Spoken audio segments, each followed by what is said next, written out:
आउज़ बिल्लाहि मिनश्शैतानिर बिस्मिल्लाहिर्रहमानिर्रहीम। जी मेरे इस्लामी बहन भाई, आप लोगों का क्या हाल है? अल्लाह ताला आप लोगों को खुश व खुर्रम रखे और हर किस्म की मुश्किल और परेशानी से बचा के रखे। जो लोग बीमार हैं या बारी ताला उनको सेहत कामिला अता फरमा ताकि उनकी हर किस्म की बीमारी दूर हो जाए, क्योंकि डॉक्टर हकीम कोई कुछ नहीं जानता। शिफा मिन जानिब अल्लाह, कि अल्लाह ताला की तरफ से ही शिफा मिलती है। बाज़ दफ़ा लोग कहते हैं कि किन चीज़ों हम लोगों को इल्म नहीं होता कि हम लोगों का जो नमाज है वो किन किन चीज़ों से टूट जाती है।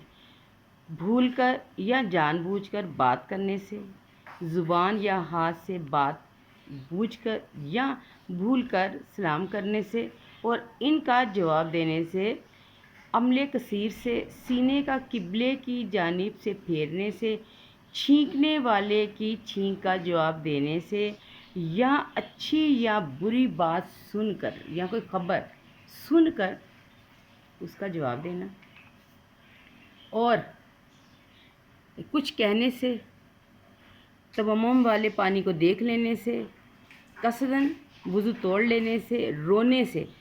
आप दुआ में जितना मर्ज़ी रोएं, लेकिन नमाज के दौरान आपने नहीं रोना। अगर आप रोएंगे तो आपकी नमाज जो सी ना वो टूट जाएगी। हदीस आने के बाद जानबूझकर एक रुकन का मिकदार ठहराना बहारे शहरियत के मुताबिक गलत है, यानी कि जानबूझकर हमें नमाज नहीं तोड़नी चाहिए। अल्लाह ताला हम लोगों को अपनी ज़ुबान में रखे और हमें अपनी नमाज़ों की हिफाजत करने की तौफीक अता फरमाए। आमीन सुम्मा आमीन।